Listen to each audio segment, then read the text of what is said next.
उहे दोस्त हथ मथे खणन जेके सफ़ा थकजी पिया। माशाअल्लाह भुलिजो बि कोन था रात जो हिकु थियो आहे। भला जेके न थकिया आहिनि उहे थोरो अॻियां ज़री अचनि बसि। जंहिंजे अॻियां जेतिरी जाइ हुजे उहो ओतिरो ईमानदारी सां वेझो अची वञे। ऐं ख़ुशख़बरी इहा आहे जो हींअर मुकम्मल तहज्जुद जो टाइम आहे ऐं हींअर क़ुरान शरीफ़ तहज्जुद जे टाइम ते पढ़ण या तहज्जुद जे टाइम ते ॿुधण या ज़िक्र करण इन जूं वॾियूं फज़ीलतूं आहिनि। एक हदीस में या मन ज़करल्लाहु फी सवादिल लैल, जेको रात जी ऊंदाही तहज्जुद जे टाइम ते अल्लाह जो ज़िक्र कंदो, नव्वरल्लाहु क़ल्बहु व क़ब्रहु, रब उन जी दिल खे बि रोशन कंदो, उन जी क़ब्र खे बि रोशन करे छॾींदो। मस्जिद मां कढण भी सही कोन्हे, पर मस्जिद मां थोरो हेॾां जी ईंदो क़ुरान जी महफ़िल में तो वधीक सवाब मिलंदो। मञण वारा सिर्फ़ हेॾां अचनि। बाक़ी को ब्लड प्रेशर जो मरीज़ हुजे तो पोइ उहो न उते महिरबानी करे उते ई वेठो हुजे। बाक़ी ॿिया जेके मोहब्बत वारा बुलंद आवाज़ सां दुरूद शरीफ़ पढ़ो, बुलंद आवाज़ सां गॾिजी सभु।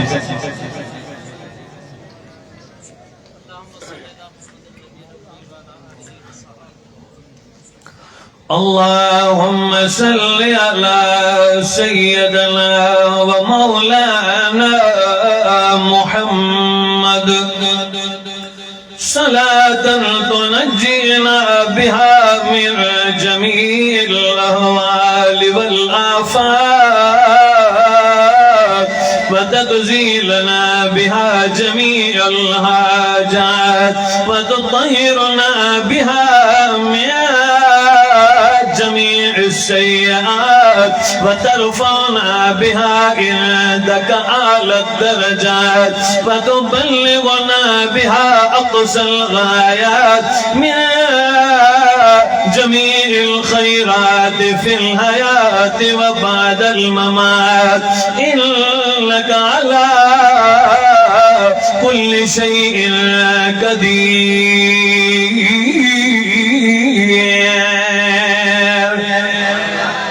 सुभान अल्लाह, दिल सां चओ सुभान अल्लाह। सोलर वारी न बिजली, ईमान वारी बिजली सां चओ सुभान अल्लाह। अञा बुलंद आवाज़ सां।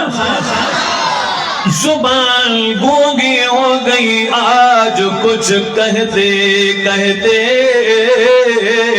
हिचक जा गया मैं खुद को मुसलमान कहते कहते। ये बात नहीं कि मुझे यकीन नहीं इस पर, बस डर गया मैं खुद को साहिब ईमान कहते कहते।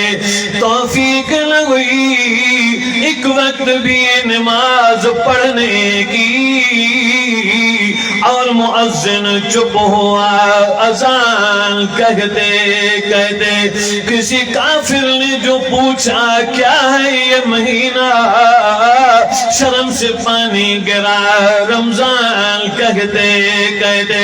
मेरी अलमारी में मिट्टी से भरा पूछा जो किताब का, जमीन पर गिर गया मैं कुरान कहते कहते। जिस दौर पे ना जाती दुनिया अब हम वो जमाना भूल गए और उनको जगाना याद रहा, खुद होश में आना भूल गए। वो देख लिया आईने में पर दाग न देखा सीने में, दिल ऐसा लगाया जीने में मरने को मुसलमान भूल गए। आजान तो अब भी होती है मस्जिद की फिजा में ऐ अनवर, जिस ज़र्ब से दिल हिल जाते थे वो ज़र्ब लगाना भूल गए। सामईन मोहतरम, बिरादरान इस्लाम, मुसलमान भाइयों, बुजुर्गों ऐं दोस्तों, समात फरमाइण वारी इस्लामी मायरियूं ऐं भेनरूं,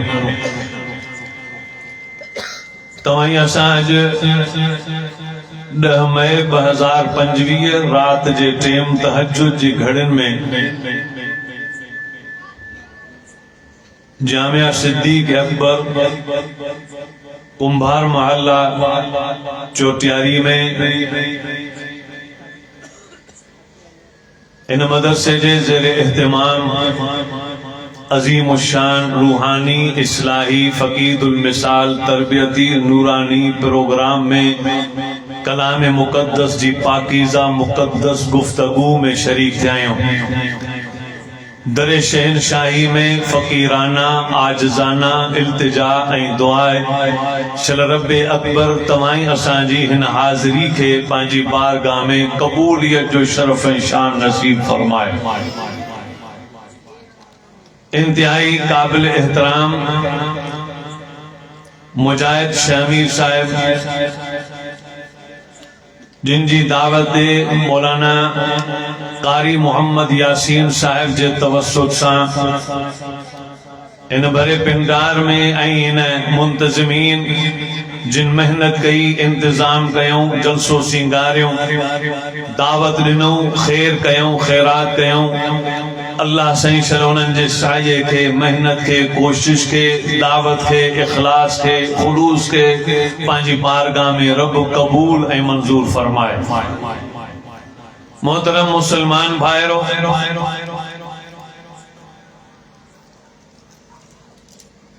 पूरी कायनात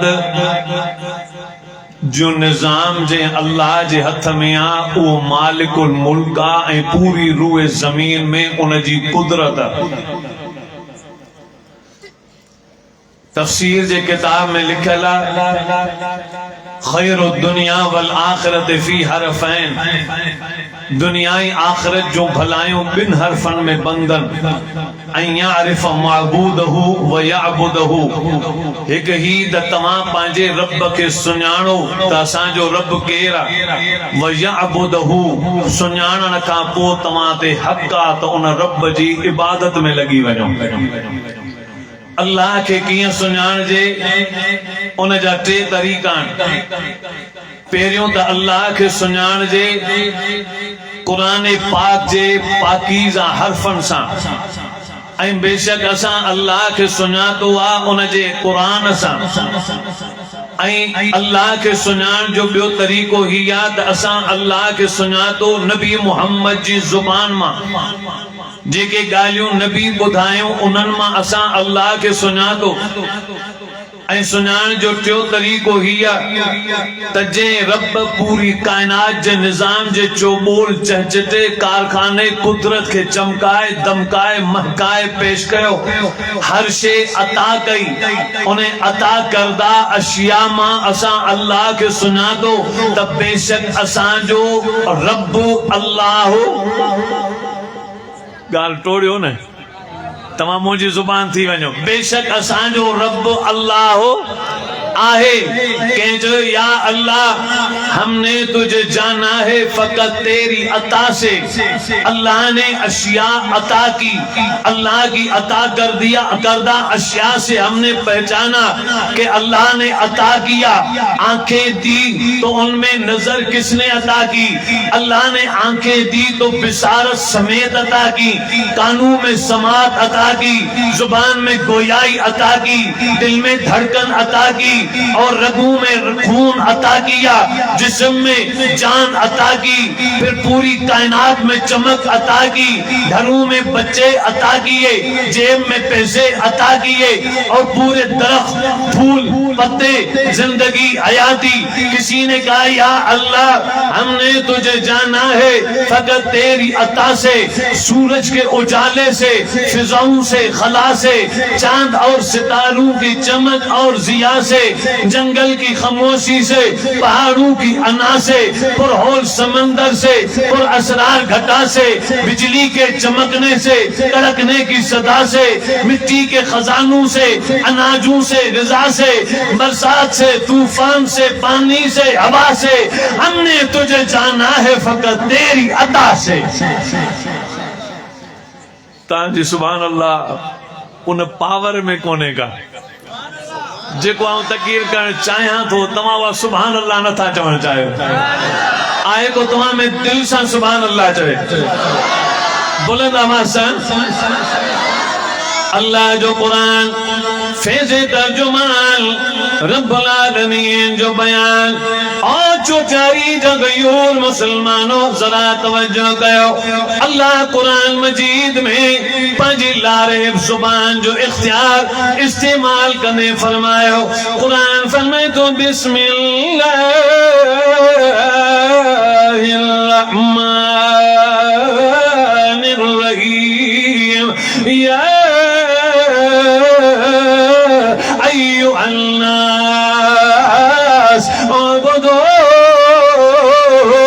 रब्बकुमुल्लज़ी खलक़कुम वल्लज़ीन मिन क़ब्लिकुम लअल्लकुम तत्तक़ून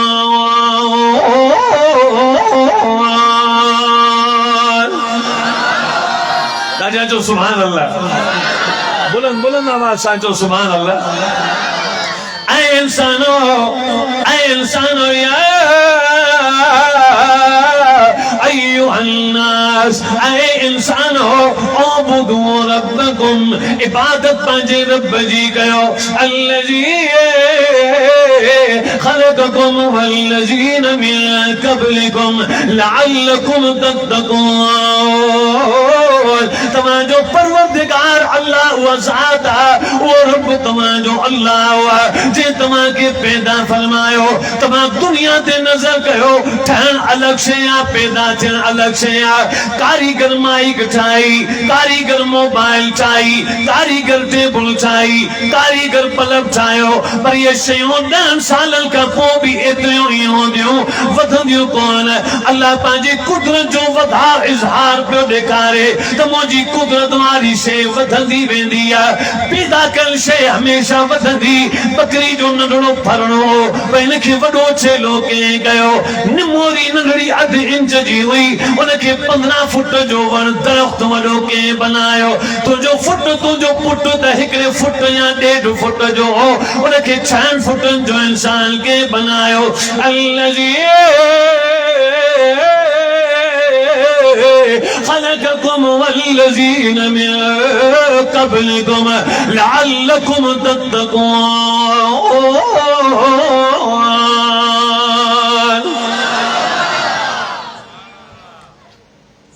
कुदरत जी भी निशानी पाए पर केड़ी ठहण में कुदरत में फर्क आहे ठहण में मादो खपे दीवार था ठायूं मस्जिद था ठायूं मस्जिद जी मदरसे जी छित खुटल आहे हिन जी या छित था ठायूं कारीगर के वठी आयासूं ठाहे बिस्मिल्लाह कर चए ईअं कीअं ठाहियां गाडर खपनि टीयर खपनि सरियो खपे सीमेंट खपे रेती खपे छित जी सिर खपे पोइ पाणी खपे ये शयूं उनके खपनि उहे सिर्फ़ मिलाईंदो पैदा न कंदो मिलाईंदो सेटिंग ॾींदो त शइ ठही वेंदी कारीगर शयुनि खे सेटिंग ॾींदो रब फरमाए थो मूंखे सेटिंग जी ज़रूरत न आहे आउं रुगो चवंदो आहियां कुन त उहा शइ थी पवंदी आहे पैदा करण वारे जी कुदरत तवज्जो कजो हालांकि जो मुंहिंजो मौज़ू कोन्हे बस ये शुरू थियो आहियां त दिलि में अची वियो आहे मतिलबु मौज़ू त ॿियो हो मुंहिंजो तवज्जो कजो उन ॾे बि ईंदासीं वेहंदो न फजर जी पांगुनि ताईं माशाअल्लाह भत खाई छॾियो पोइ बि भॻा कोन हुयो तई तव्हां ते एतबार आहे पोइ भॼो आहे त भत महिल भॼी वञो आहे हाणे वेठा आहियो त माना हाणे वेठा हूंदो अल्लाह से तव्हांखे बरकत ऐं असां सभिनी खे बरकत नसीब करे पर फजर जी बांगुनि ताईं विहारींदोसां कोन मतां कंहिंखे खुटको थिए घुमाए था वठो असांजे हिकिड़ो मौलवी साहिबु अल्लाह हुनखे जन्नत में जायूं नसीब करे पोड़ो असांजे ॻोठ जो वॾो अल्लाह रब्बुल आलमीन ते रहमत करे पोइ जुमे नमाज़ थींदी 2 बजे पोइ जॾहिं 2:45 थींदा अञा हुनजो वाइस पियो हलंदो पोइ माण्हू वरी वाचूं ॾेखारींदासीं वाच ॾेखारींदासीं घड़ियाल ॾे इशारो कंदा पोइ चवंदो बसि हाणे मां तव्हांखे ख़तमु थो कयां त हिकिड़ो थी वेठो चए असांखे ख़तमु न करे वाइस खे ख़तमु कर सो हाणे वाइस ख़तमु कंदासीं थोरो तवजो कजो अल्लाह रब्बुल आलमीन असा सबनी जो परवरदिगार रब्बुल आलमीन ओ इंसान के भी को खिताब तो दिया फरमाए कुरान फरमाए तो या अय्युहन नास इन्ना खलकनाकुम मिन ज़करिन व उन्सा वजअलनाकुम शुअबन व क़बाइल लितारफू इन्न अक्रमकुम इंदल्लाहि अत्क़ाकुम इन्नल्लाह अलीमुल ख़बीर।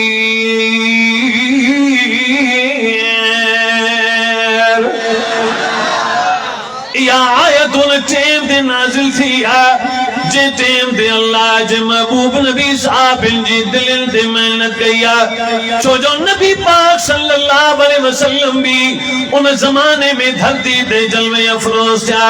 हजरत बीबी आमना जी गोद में जन्म वरतो जै जमाने में हजरत ईसा रूहुल्लाह के वींदे 6 सदी थी चुकी हुई 6 सदी हलंदड़ हुई।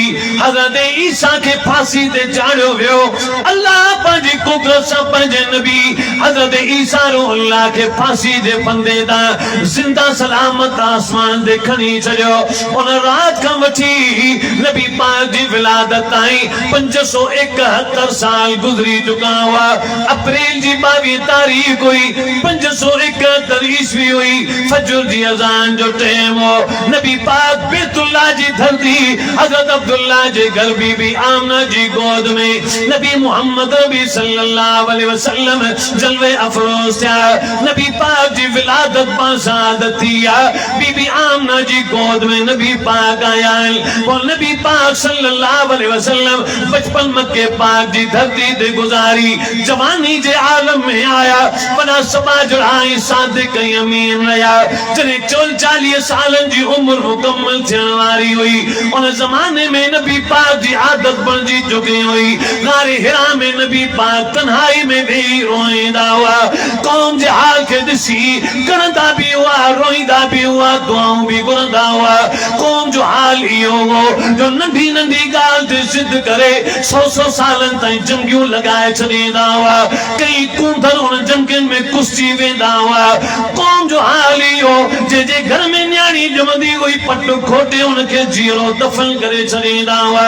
जॾहिं औरत के मां वारी ईंदी हुई जंग जे वणनि में ॿधी उनखे कैद कंदा हुआ वरना तकड़ में पंहिंजे घर में वापस पहुची न सके। उन दौर में जहालत ई बेशर्मी इहा हुई कंहिंजे खावंद जे फोत थियण खां पोइ उन जी ज़ाल पंहिंजे पुट वॾे सां निकाह करे छॾींदी हुई। काई शर्म हया ऐं गैरत जी काई न कोई नामो निशान बाक़ी न रहियो। उन ज़माने में इहो ज़ुल्म उरूज ते हो अगर कंहिंखे खाइण जो शौक़ पवंदो त गोश्त अॼु खावां त पीठल जानवर जी टंग भनी पचाए खाई छॾींदा हुआ। जानवर पुत्र पंदो पर उन जानवर ते कोई क्यास ऐं एहसास न थींदो हो। उन ज़माने में नबी पाक माण्हुनि जे बेशर्मी जो हाल ॾिसी तन्हाई जो फैसलो करे गार में विया। जॾहिं 40 साल गुज़रिया अगस्त जी 9 तारीख़ हुई 610 ईस्वी हुई चाश्त जे टाइम में हज़रत जिब्रील अमीन आयो चवण लॻो या मोहम्मद इकरा ऐं मोहम्मद पढ़। साईं जन फरमायो अन बेकारी हम पढ़ियल ई कोन आया दुनिया जी धरती ते मुंहिंजो उस्ताद को ॼाओ ई कोन सभई मुंहिंजा शागिर्द आऊं त कंहिंजो शागिर्द कोन आया छा पढ़ा तॾहिं अल्लाह पंहिंजे महबूब जे ज़ुबान मां ई लफ़्ज़ जारी कया इक़रा बिस्मि रब्बिकल लज़ी खलक़ खलक़ल इंसान मिन अलक़ इक़रा व रब्बुकल अकरम अल्लज़ी अल्लम बिल कलम अल्लमल इंसान मा लम यअलम। अल्लाह पंहिंजे महबूब जे ज़ुबान में कुरान तला तुंहिंजी मोजज़न वांगुरु दरिया जी रवानी वांगुरु जारी करे समय सोना नबी जी देखे तो तलाश पे कयो जेका माण्हुनि जो इलाज तो तलाश पे कयो वो इलाज अल्लाह जो कुरान आहे पढ़ंदो वञ। ये जानवर नुमा अहिड़ा इंसान पढ़बा जो रस्तनि में गलियुनि में भी फरिश्ता भी इन्हनि जो इस्तक़बाल कंदा। छा मिली वियो?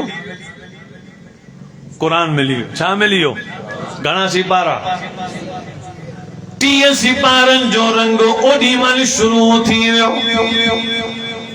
मुकम्मल क़ुरान तॾहिं थियो जॾहिं अल-यौम अकमलतु लकुम जी आयत नाज़िल कई वई। इन में रब्त इहो सोना नबी गार में पियो सोची त इन्हनि जो इलाज कहिड़ो? इन्हनि जो इलाज त क़ुरान हो, पर क़ुरान मां कहिड़ो मखण तोखे मिलियो? क़ुरान मां कहिड़ो गोहर ऐं खज़ानो तोखे मिलियो?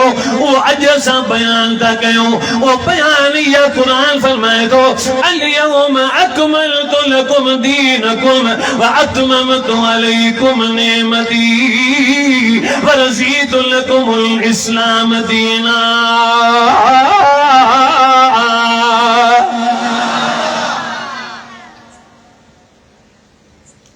मुझे अगे पढ़ना न पैसो लधम पट ता पैसे वरतम गाह ॾिनम मेह खे मेह ॾिनो खीर ॾिनम वरी अमड़ खे अमड़ ॾिनम लोलो लोलो ॾिनम कांव खे कांव ॾिनो।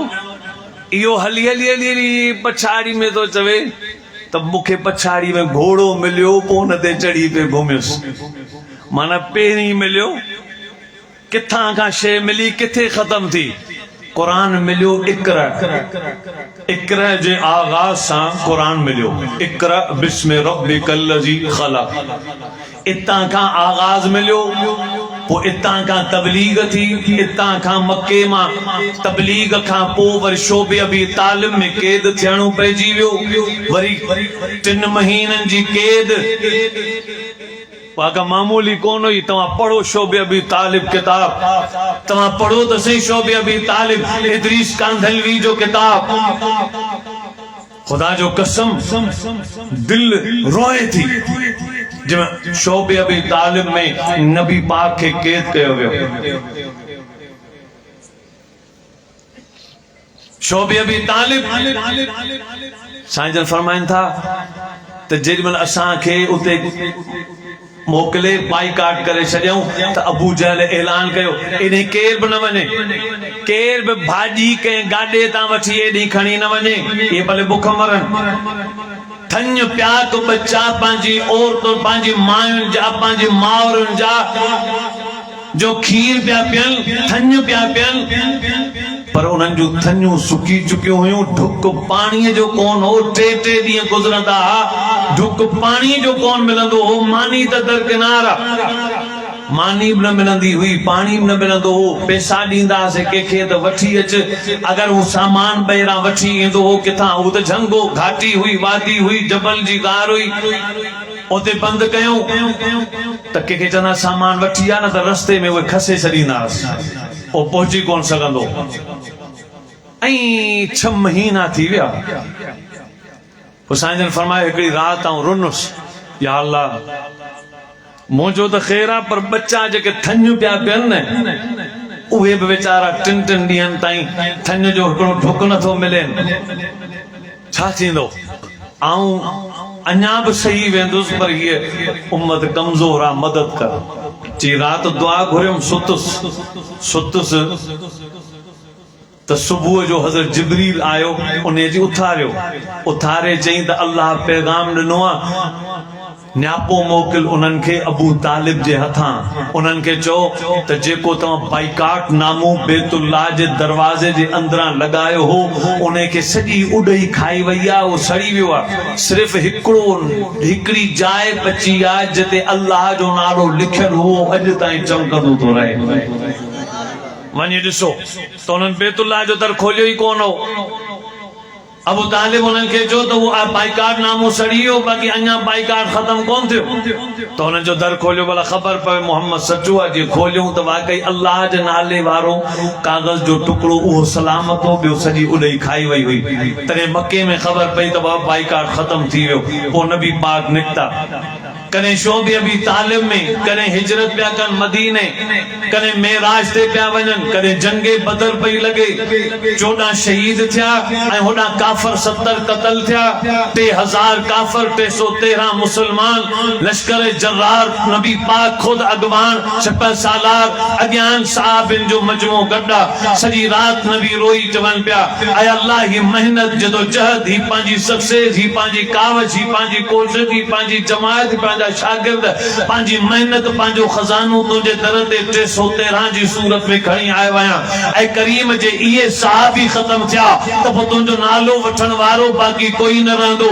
जे इहे सहाबी हूंदा त क़ुरान रहंदो, इहे सहाबी हूंदा ईमान रहंदो, इहा जमायत हूंदी त तुंहिंजो नालो बाक़ी धरती ते रहंदो। जे इहे न हूंदा त तुंहिंजो नालो वठण वारो कोई कोन हूंदो।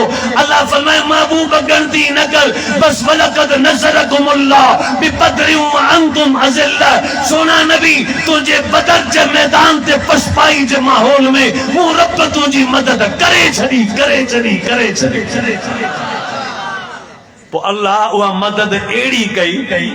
अच्छा कंहिं मदद कई? चोटियारी वारो चोटी जे आवाज सां बुलंद आवाज सां चओ कंहिं मदद कई? कुरान फरमाए तो इज़ा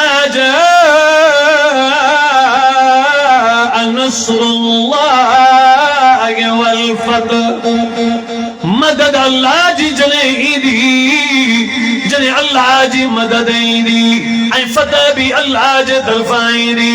इज़ा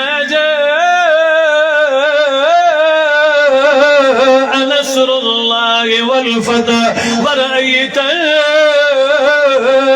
الناس يدخلون في دين الله أفواجا فسبح بحمد ربك واستغفر إنه كان توابا। अञा बोलंदा आवाज़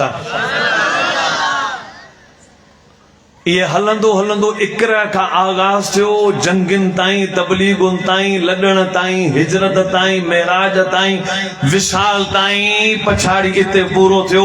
तेन सजी मेहनत जो मगज ही आ अल-यौम अकमलतु लकुम दीनकुम व अतममतु अलैकुम नेमती व रज़ीतु लकुमुल इस्लाम दीना। ऐ महबूब इने कुरान जी जाखोड़ मां तव्हां के इस्लाम मिलियो आ, जे इस्लाम जे आधार ये जानवर नुमा इंसान बमू एड़ा पाक इंसान करे छजान जो वर्दो मान इम्तिहान उलाइक अल्लज़ीन नमतान अल्लाह कुलूबहुम। अल्लाह इम्तिहान कयो उन्हनि जे छाजो? दिमाग जो, दिल जो, जिस्म जो, छाजो? फरमाए कुलूबहुम, इन्हनि जे दिलनि जो। दिल जो इम्तिहान छो? दिल जो इम्तिहान छो? रिटन जो इम्तिहान, वाइवार जो इम्तिहान, जुबानी इम्तिहान। अज जेके भी इम्तिहान न वो या तो रिटन में होंदा, लिखत में होंदा, पेपर में होंदा, वाइवार में होंदा। दिल जो इम्तिहान हींअर कोन्हे। दिल जो इम्तिहान अल्लाह पंहिंजे माननि जो कयो छो? ये ॻाल्हि समझण जी अथव। दिल जो इम्तिहान छो थियो? दिल जो इम्तिहान इन करे थियो जो अल्लाह पंहिंजे महबूब खे हुकुम ॾिनो त इन्हनि जी दिलनि ते मेहनत कर। नमाज, रोज़ो, हज, ज़कात, तिलावत, तस्बीह, जिहाद, खैरात, तबलीग, तालीम, वाइज़, तस्बीह, ये सब शयूं थियूं फराइज़न भलियूं शयूं, पर नबी साहिब उन्हनि ते वॾी मेहनत कोन कई आहे। नमाज ते वॾी मेहनत कई जो न न न फरमायो साहिब जो से कीअं पढ़ो? फरमाए सल्लू कमा रअयतुमूनी उसल्ली, ईअं पढ़ो जीअं मूंखे ॾिसो पिया ऐं पढ़ा पियो तव्हां पढ़ो। साईं रोज़ो कीअं रखो? फरमाए ईअं जीअं मूंखे ॾिसो पिया। हज कीअं कयूं? ईअं जीअं मूंखे ॾिसो पिया। बाक़ी जेका वॾी मेहनत नबी पाक कई उहा माण्हुनि जे इख़लाक़ ते मेहनत कई।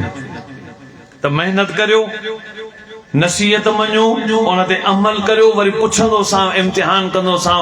कूड़ जी बीमारी पाण मां कढो, गिला जी बीमारी पाण मां कढो, हसद जी बीमारी पाण मां कढो।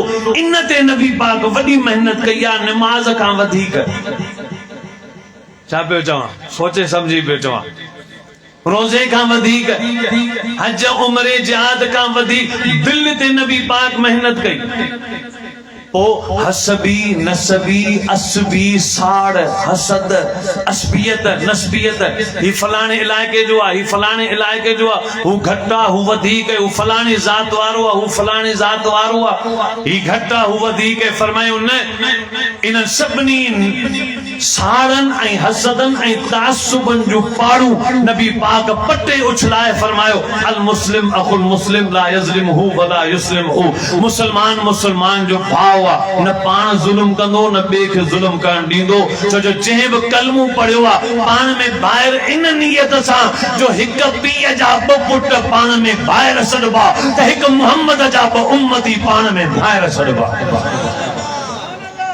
नबी पाक ॿाहिरि अहिड़ी करे छॾी जो सभु तासुबनि जा दर बंदि करे छॾिया। तव्हां पढ़ो हजतुल विदा जो ख़ुतबो, साईं जन फरमाइनि था कंहिं गोरे के कारे ते फोकियत कोने, कंहिं अरब के अजम ते फोकियत काने, कंहिं ताकतवर के कमजोर ते फोकियत काने, कंहिं मालदार के कंहिं फकीर गरीब जे मथा फोकियत काने। इन अक्रमकुम इंदल्लाहि अत्काकुम, अल्लाह जी नज़र में माना सब बराबर। हाणे इहा ॻाल्हि खयमि हिकिड़ी आयत खां, या अय्युहन्नास इन्ना ख़लक़नाकुम। नबी साईं जन इहा आयत केॾी महिल साईं जन ते नाज़िल थी, तवजो कजो। आयो न मुंड में, थोरो ॿुधायांव या ख़त्म कयां? जी कहिड़ा मुंड में आहिनि? हथ मथे खणी सुभान अल्लाह चओ। छो जो हीउ टेम ज़िक्र जो तमामु अहम ऐं क़ीमती आहे। हिकिड़ी हदीस मूं पढ़ी, अगरि को माण्हू तहज्जुद जे टेम ते कुझु बि न पढ़े, वुज़ू बि न करे, का इबादत बि न करे, रुगो हंध ते उथी बैतुल्लाह ॾांहुं मुंहुं करे, बैतुल्लाह है न पासे, बैतुल्लाह ॾांहुं मुंहुं करे 2 मिंट वेठो इन नियत सां त मिड़ी क़िबले ॾांहुं 2 मिंट मुंहुं करे वेही थो रहां। नबी साईं फरमायो इन ते वो क़िबले ते जेका रहमत नाज़िल पई थिए उहा उन जे मथे ते रब नाज़िल फरमाईंदो। रुगो बैतुल्लाह ॾांहुं मुंहुं करे 2 मिंट वेही थो रहां त इहा वरी जन वुज़ू करे पोइ वेहे त डबल सवाब, पर जेकर क़िबले ॾांहुं मुंहुं करे पोइ ज़िक्र करे त वधीक सवाब। अञा जेकर अल्लाह खां तौबा इस्तिग़फ़ार करे, बैतुल्लाह ॾांहुं मुंहुं करे, वरी आलिमनि जी ज़ियारत करे, क़ुरान ॿुधे, हदीस ॿुधे, नसीहतूं ॿुधे, बुज़ुर्गनि जूं ज़ियारतूं करे, अल्लाह वारनि जूं वरी इज्तिमाई अमल हुजे, बैतुल्लाह ॾांहुं मुंहुं करे वेठा आहियो, तव्हां जे चवंदो न सुभान अल्लाह त वॾो सवाब मिलंदो। ये ज़ोरी वारी कई न चवे, जेको दिल सां पिया चवनि सिर्फ़ उहे ॾाढे सुभान अल्लाह। अञा बुलंद आवाज़ सां या अल्लाह ये सुभान अल्लाह हींअर रोज़े रसूल ते असांजे तरफ़ां तुहफ़ो करे पहुचाइण फरमा। पढ़ो न सुभान अल्लाह, पढ़ो पढ़ो, मोकिलियो बैतुल्लाह। अञा बुलंद आवाज़ सां नबी पाक सल्लल्लाहु अलैहि वसल्लम मक्को पाक जने फतह फरमायो, मक्के पाक जी फतह खां पोइ नबी पाक सल्लल्लाहु अलैहि वसल्लम फरमायो ऐन बिलाल, ऐन बिलाल, बिलाल किथे आहे? हज़रत बिलाल रज़ी अल्लाह अन्हु दौड़ंदो आयो, चवण लॻो फिदाक बी व उम्मी या रसूल अल्लाह, मुझे पी मां तव्हां जे मथां कुर्बान थी वञनि या रसूल अल्लाह। हुकुम फरमायो तने नबी पाक सल्लल्लाहु अलैहि वसल्लम फरमायो बिलाल अज मुझी दिल चाहे थी मक्के पाक जी फतह थी या चवां तो त बैतुल्लाह जी छित ते चढ़ी अल्लाह जो नालो बुलंद करे अज़ान दे, अल्लाह जो नालो बुलंद करे अज़ान दे। हज़रत बिलाल अज़ान ॾियण आयो, पोयां मक्के जे हिकिड़े कुरैशी ठठोल कंदे चयो त बिलाल खां सवाइ नबी खे ॿियो नज़र कोन आयो। ही रंग जो बि सादड़ो, चेहरे जे शिकल शुबात जो बि सादड़ो ऐं ज़ुबान जो बि पातड़ो, अरब बि कोन्हे, अरबी बि सही नथी अचे। हिन खे नबी चयो आहे त अज़ान ॾे, कंहिं गोरे खे चवे या कंहिं अरबी खे चवे या के फसीहो बली के चवे या के हसीन के चवे या, ये लफ्ज़ नबी पाक ॿुधी वरता। साईं जन कावड़ जो इज़हार इज़हार कयो तेरे अल्लाह नबी पाक जी कावड़ कबूल अल्लाह पंहिंजे नबी जी कावड़ ॾिसी ओॾी महिल ई अर्श अज़ीम दा कुरान मजीद जी आयत नाज़िल फरमाई आहे कुरान फरमाए तो सुन नबी या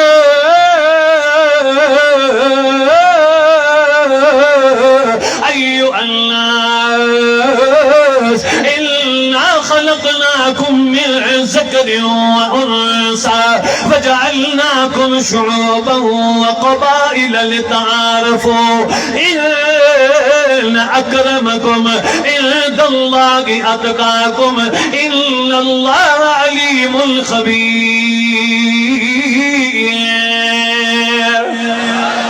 काटिया सुभान अल्लाह। जल्दी घुमाइंदा हलो तो घुमाइंदा हलो बुलंद आवाज़ सां अल्लाह जो सोने नबी पाक सल्लल्लाहु अलैहि वसल्लम ने ये आयत पहुंची गई इन्हें जो मतलब या इंसानो इन्ना खलक़नाकुम मिन ज़करिन व उन्सा इंसानो असा तमा के पैदा फरमायो हिकड़े मर्द हिकड़ी औरत में हज़रत बीबी हवा भी हिकड़ी हुई हज़रत आदम अलैहिस्सलाम भी हिकड़ो ही हो उन्हें मां तमा सबनी के पैदा कयो वजअलनाकुम शुऊबन व क़बाइल लितआरफू तमाजा शोबाई पाड़ा सा ठाया सिर्फ तमाजी पहचान जे लाए सिर्फ तमाजी सुञाण जे लाए सिर्फ तमाजे सब सुञाणप जे लाए हसबो नसब तमाजो सुञाणप जे लाया बाकी फजीलत जी गाल इन गाल में न अकरमकुम इंदल्लाहि अतक़ाकुम तमामा सदीक इज्जत वारो वधीक फजीलत वारो अल्लाह जी नजर में तमामा सबनी का वधीक एहतराम वारो वही शख्स आ जेको गुनाह का बची खुदा जी दरबार में परहेजगारी तो करे। गुनाह करण जो फन इलाइन खे गुनाह का बचण जो फन अल्लाह के ॾाढो वणंदो आहे अल्लाह जी नजर में जेको गुनाह का बचण जो तरीक़ो सिखी वियो आहे उन ॼण त रब के हासिल करण जो तरीक़ो ऐं रब सां दोस्ती करण जो तरीक़ो सिखी वियो आहे पर जेकॾहिं गुनाहनि खां नथो बची सघे माना अल्लाह के हासिल करण अञा न सिखी सघियो अल्लाह वटि इज़त हुन माण्हू जी जेको गुनाहनि खां बचे। हाणे तवजो कजो मुझो मायरियूं भेनरूं न्याणियूं मुझा भाइर वॾड़ा नंढड़ा ध्यान सां ॿुधनि तो कोई हसब ते कोई नसब ते कोई खानदान ते कोई कौम ते फखुर न करे वॾो गुनाह है कबीरन गुनाहन में वॾो गुनाह इहो आहे जो कोई इंसान पंहिंजे ज़ात ते फखुर करे हिते फखुर बखुर जी जाइ कोन्हे मौत जो धक लॻो फखुर सब कब्र में ख़त्म हेते जेकॾहिं इज्जत आहे त तक़वा ऐं परहेज़गारी जी इज्जत आहे ईमान खां पोइ जेके गारियूं ॾींदा आहिनि उहे कन खोले ॿुधनि असां त गारियूं ॾींदा आहियूं कहिड़े कहिड़े क़िस्म जूं गारियूं ॾींदा आहियूं पर हिकिड़ो साहब इहो गार त न ॾिनी पर अहिड़े क़िस्म जो सख़्त लफ़्ज़ ॻाल्हाई पोइ नबी साईं जन उनखे छा चयो अबू ज़र गफ़ारी रज़ी अल्लाह अन्हु उनजो गुलाम हो कारो हो अफ्रीकी शिदी हो त पंहिंजे गुलाम खे सॾु करे चई यब्न सौदा माना यब्न सौदा लफ़्ज़ चईसि कारी औरत जा पुट कारी औरत जा पुट अलॻि या ॻार कान्हे पर सिर्फ ये लफ़्ज़ सख़्त चई नबी साईं ॿुधी वरिता ऐं जीअं नबी साईं ॿुधा ॾाढा लाल थी विया कावड़जी पिया सब अबू ज़र के सर करे अबू ज़र गफ़ारी रज़ी अल्लाह अन्हु आयो साईं जन छा फरमायस इन्नक इमरुन फीक जाहिलियतुन अञा बि जाहिलियत में मौजूद आहे एतिरी मेहनत कई मां अबू ज़र जे अखियुनि मां पाणी गड़ी आयो। चई साईं माफ़ी खपे। फरमायो न कफ़ारो अदा कर। चई साईं अदा कंदुसि, माफ़ी खपे। अबू ज़र गफ़ारी डोड़ियो, सिधो गुलाम बीठल हो कंहिं कम सां, त हुन गुलाम जे पेरनि में सुम्ही रहियो। मिटी हुई, पट हो, पट ते सुम्ही रहियो। गुलाम खे चई त पंहिंजो पेर मुंहिंजे गल ते रखी मुंहिंजे मथां चढ़ी भी, पोइ मथां टुपी वञ, ताकि ख़बर पवे त मुहम्मद जा सहाबी पंहिंजे तकब्बुर खे पंहिंजे गुलामनि जे पेरनि लताड़ाए छॾींदा। पोइ जॾहिं हुन पेरनि सां लताड़ियो, अबू ज़र उथियो, चई तूं माफ़ कर। चई मूं माफ़ कयो। जी हाणे अल्लाह माफ़ कंदो।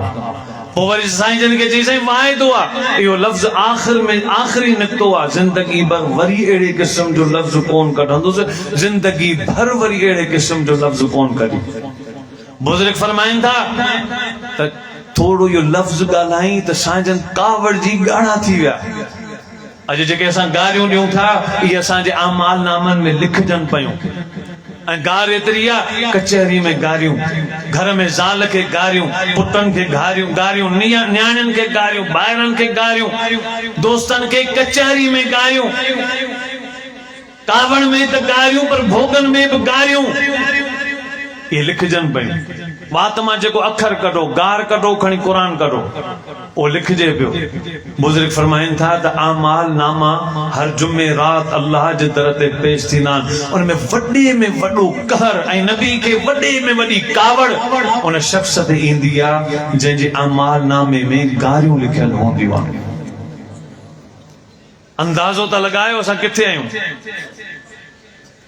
हस्बियत, नस्बियत,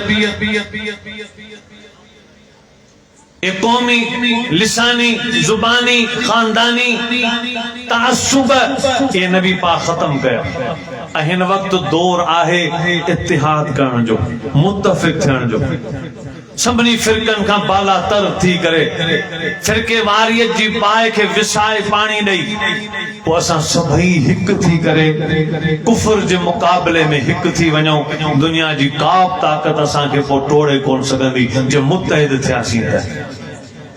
हिकिड़ो बुज़ुर्ग हो, आख़िर में वफ़ात पियो करे, वीचारो 100 सालनि जो बुज़ुर्ग हो, सॼी ज़िंदगी लखे माण्हुनि खे हिदायतूं कई। जंहिंमें फोत पियो थिए त 10 पुट हुअसि, 10 ई पुट खट जे चारों तरफ़ बीठा हुअसि। त उहो हिकिड़ो पुट त चए बाबा लॻे थो त बचंदे कोन, आख़िर में हिकिड़ी का नसीहत वींदे वींदे करे वञे। चए अच्छा, चए पोइ मूंखे उथारियो। बुज़ुर्ग खे उथारे विहारियो, सभिनी खे चई 10 पुट आहियो, वञो हिकिड़ी हिकिड़ी काठी खणी अचो, ॻोल्हे अचो, हिकिड़ी हिकिड़ी काठी खणी अचो। त 10 पुट विया हिकिड़ी हिकिड़ी काठी खणण। त काठियूं घणियूं थियूं चाचा? घणियूं थियूं? 10। चई हिननि खे रखी ॿधो, हिननि ॿधी भरी।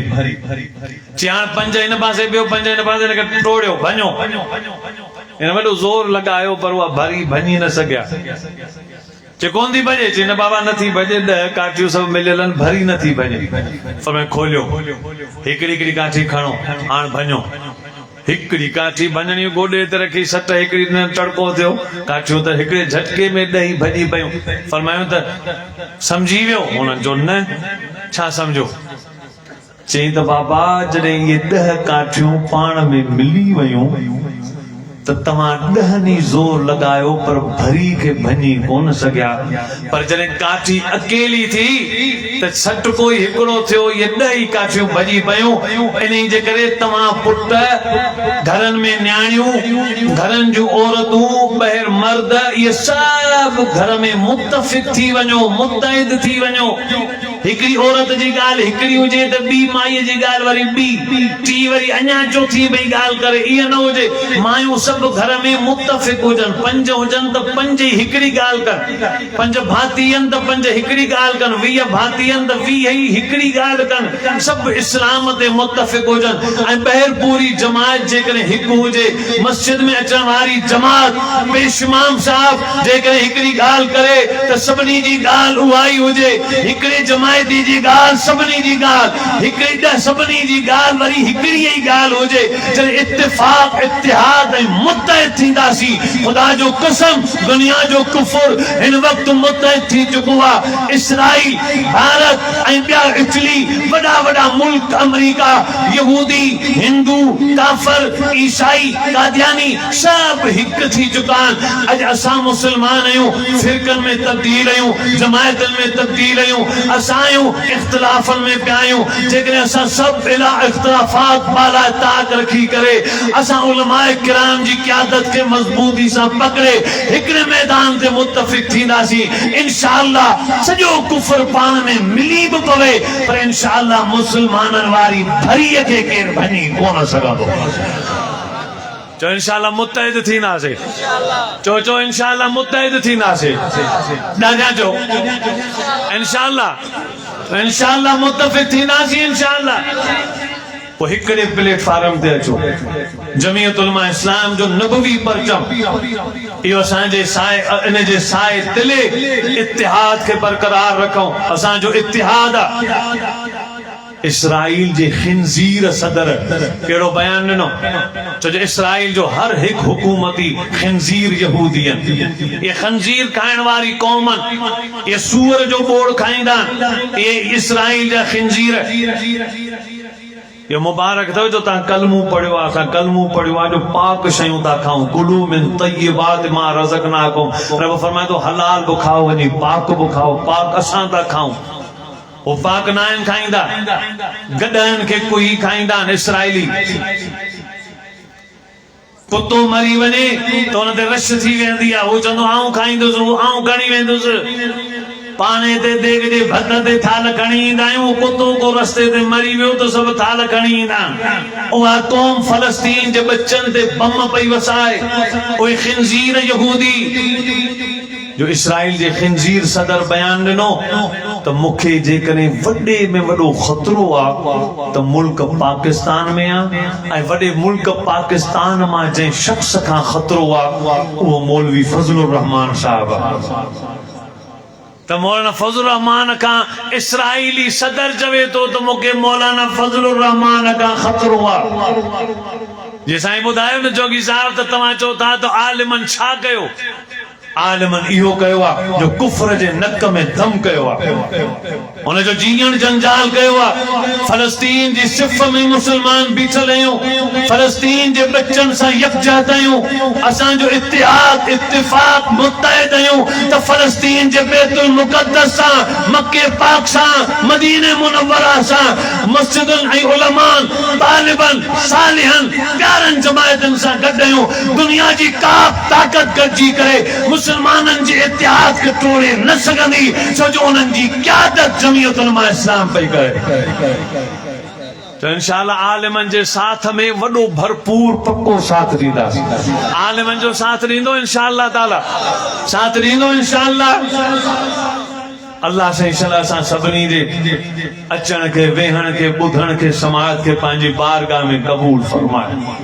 मुसलमानो हिन वक्त सिर्फ हिकिड़ो कमु करियो, अयाशूं छॾे ॾियो। ये अयाशूं जेके था कयूं न, अयाशूं छॾे ॾियो। अयाश परस्तियूं सुता पिया आहियूं, फजर नमाज़ पढ़ो नथा, इहा अयाश परस्ती आहे। निंड फिटाइणी पवंदी, रब जे दर ते अचणो पवंदो।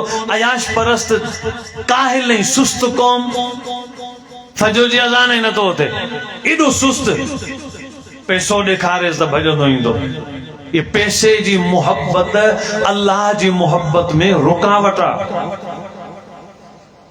इन्ही जे करे अयाशूं छॾणियूं पवंदियूं, हिक ॿिए जा इख़्तिलाफ़ छॾणा पवंदा। आलिमनि जी क़यादत खे तस्लीम करे जाहिलनि जी क़यादत खां एराज़ करणो पवंदो। आलिमनि सां हथ में मिलाए अॻिते हलबो। कॾहिं बि ईअं न सोचो को आलिम, को बुज़ुर्ग, को मदरसे वारो, को मस्जिद वारो तव्हां खां चंदो घुरे त वाह मदरसो पियो हले, तव्हां असां सां तामुन करियो, त इहो न सोचो तो यार मौलविन का फांसी विया आहियूं मुला हर नमाज ते बीठा आहिनि कहे ख़ैरुकुम मन तअल्लमल क़ुरान व अल्लम मुंहिंजो मदरसो आहे यार इन मां फांसी आहे फांसी कोन विया आहियूं अहिड़ो ज़हन न रखो चओ शुक्र अल्हम्दुलिल्लाह असांखे रिज़्क़ हलाल रब ॾिनो ऐं इहो जेकॾहिं मुंहिंजो मूं ते फर्ज़ हो त आउं मदरसा न पहुचायां पर जेकॾहिं न पहुचाए सघियो त वीचारा वठण आया हुनजी महिरबानी आहे मूंखे पंध खां बचायो इहे मोहब्बत करियो भला हे किथां हलंदो कमु मदरसनि जो मस्जिदुनि जो किथां हलंदो अमरीका मोकिलींदी पैसा ऐं असीं ठाराईंदासीं मदरसो या इंडिया जो मोदी मोकिलींदो पैसा ऐं असीं ठाराईंदासीं मदरसो चलो मोदी ठहियो अमरीका ठहियो पाकिस्तान जेके हुक्मरान मस्जिद में 10 रुपया ॾिना त 10 रुपया मस्जिद जो चंदो अथव ठारायो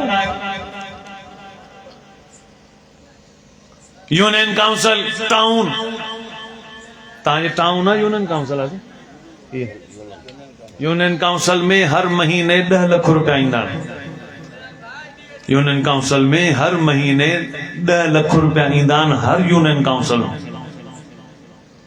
पोइ 10 लाख अलाए केॾां था वञनि ऐं टाउन में हर महीने 58 लाख ईंदा आहिनि हर महीने 58 लाख हर टाउन सिंध में अचनि था बहरहाल अल्लाह से इंसाफ़ जो तौर हींअर न ॾेखारींदो त इमाम महदी जे ज़माने में ज़रूर ॾेखारी इंसाफ़ थींदो क़यामत जो हिसाब थींदो इन्ही जे करे ज़रूरी ही आहे त असां जाहिलनि खां बहितर आहे इंसाफ़ वारनि जी ख़िदमत कयूं चलो टाउन यूनियन काउंसिल मां महीने ते भला 50,000 मोकिलिन साईं शमीर ॾे त ही थई मदरसे मस्जिद जा छो जो असांखे चयो अथनि 10 लखनि मां ख़िदमत कजो त 20,000 भला मदरसे जी ख़िदमत में ॾिनऊं 100 रुपया रुगो 10 रुपया असांखे हुकूमत कोन थी ॾे ही जेके गुलशन महकनि पिया बच्चा पढ़नि पिया दस्तारूं थियनि पियूं हेतिरा इनाम हेतिरो मदरसो हेतिरा जलसा हेतिरा ख़र्च इहो सभु अवाम कलमे वारा मुसलमान उहे हिक ॿिए सां ताउन करे पिया मज़हबी ख़िदमत हलाईंदा आहिनि इन में कॾहिं कीबाईंदा न करियो ऐं चंदो कयाम कोन थो मिड़ी सम्झाणी थो ॾियां मथां डपो हुजेव त मौलवी हाणे इजो थो करे ऐलान इन जे करे सिर्फ़ु एतिरो त असां कोशिश करियूं अल्लाह जी राह में ॾींदा रहो ऐं अहिड़े माहौल में जुड़ंदा रहो सोहबत जो वॾो असर थो ही सोहबत आलिमनि जी नेक बनाईंदी ऐं असां में शौक़ दीन जो पैदा थींदो मूं जेको चयो रब साईं पंहिंजी बारगाह में क़बूल फरमाए जलसो त मुकम्मल थी वियो आहे बसि मूंसां गॾु हर मौलवी सां गॾु हिकिड़ो नात ख़्वान वीचारो हूंदो आहे ख़ातिमनि वीचारा जी ख़िदमत कंदा छो नात ख़्वान आहे तव्हांजी सांगड़ जो सॼी सिंध में पंजाब में बलोचिस्तान में कराची ताईं मूंसां जलसे में वीचारो गॾु हूंदो आहे हींअर त असांखे दावत मिली आहे दुबई में 12 ॾींहं प्रोग्राम हाणे हिनखे छॾिणो पवंदो या वठी वेंदो तो बाद जो फ़ैसिलो तो इन करे वीचारो तव्हांखे से हिकिड़ो नात ॿुधाईंदो ख़िदमत बि कजोसि हुन खां पोइ इंशाअल्लाह दुआ घुरां सभई साथी दुरूद शरीफ पढ़ो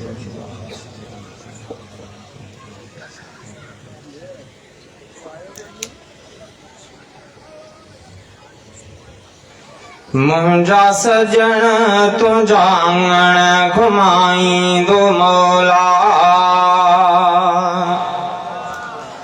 ओ मुंहिंजा सजण तुंहिंजा आंगण घुमाईंदो मौला घुमाईंदो मौला चुमाईंदो मौला घुमाईंदो मौला चुमाईंदो मौला ओ मुंहिंजा सजण तुंहिंजा आंगण घुमाईंदो मौला मुंहिंजा सजण तुंहिंजा आंगण घुमाईंदो मौला घुमाईंदो मौला चुमाईंदो मौला ओ मुंहिंजा सजण तुंहिंजा आंगण घुमाईंदो मौला मुंहिंजा सजण तुंहिंजा आंगण घुमाईंदो मौला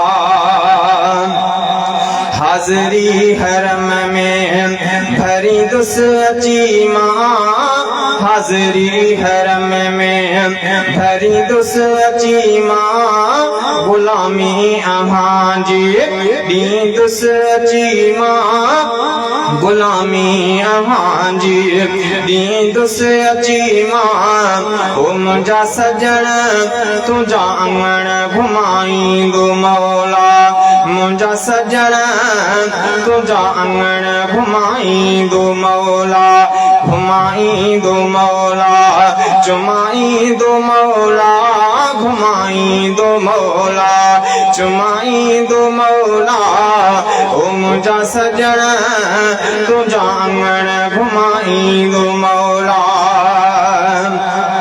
अबू बकर उमर गॾु यार तो सां अबू बकर उमर गॾु यार तो सां ॾिसंदुसि अची मां दिलदार तो सां ओ मुंहिंजा सजण तुंहिंजा अंगण घुमाईंदो मौला मुंहिंजा सजण तुंहिंजा अंगण घुमाईंदो मौला घुमाईंदो मौला चुमाईंदो मौला घुमाईंदो मौला चुमाईंदो मौला ओ मुंहिंजा सजण तुंहिंजा अंगण घुमाईंदो मौला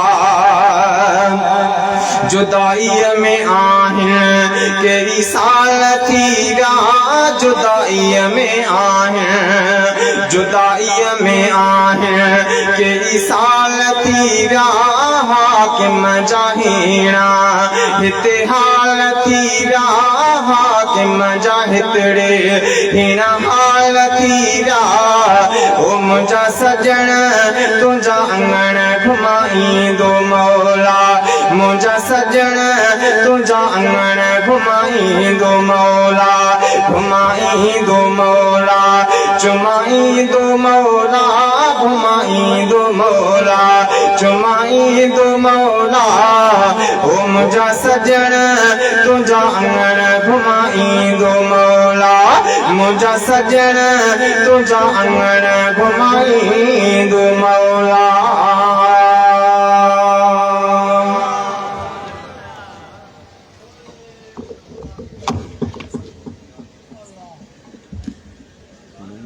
दुबई घुमा दो बयान दुबई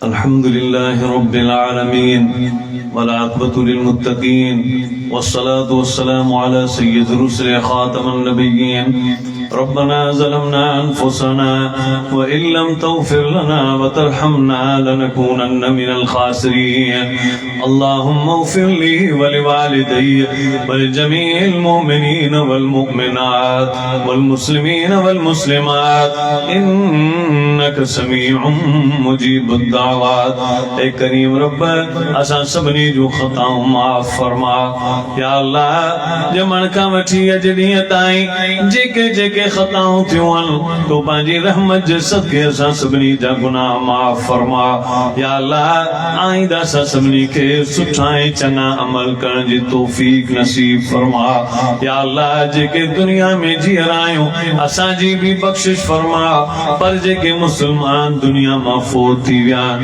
मरी वियल मुसलमाननि जी क़ब्रुनि खे बि जन्नत जो बाग बनाइण फरमा फ़ौत थियल मुसलमाननि ईमान वारनि जी क़ब्रुनि खे जन्नत जो बाग बनाइण फरमा या अल्लाह या अल्लाह या अल्लाह रात जे पर में मर्द ऐं औरतूं भाइर ऐं भेनरूं जेके जेके तुंहिंजे क़ुरान मजीद जे इन प्रोग्राम में गॾु थिया आहियूं परवरदिगार इन में महज़ तुंहिंजी रज़ा जे लाइ गॾु थिया आहियूं ऐं करीम रब असां सभिनी जे हाज़िर थियण खे गॾु थियण खे ॿुधण ॿुधाइण खे पंहिंजी बारगाह में क़बूल ऐं मंज़ूर फरमा या अल्लाह जिन दोस्तनि महिनत करे जदोजहद करे प्रोग्राम रखियो या अल्लाह उन्हनि जी महिनत खे कोशिश के तावन के जज्बे के इखलास के पंहिंजी रहमत जे सदके क़बूल फरमा उन्हनि जे रिज़्क़ रोज़ी में ईमान और अमल में बच्चन में फसलन में नस्लन में बरकत नाज़िल फरमा या अल्लाह असां सभिनी मरीज़नि के शिफा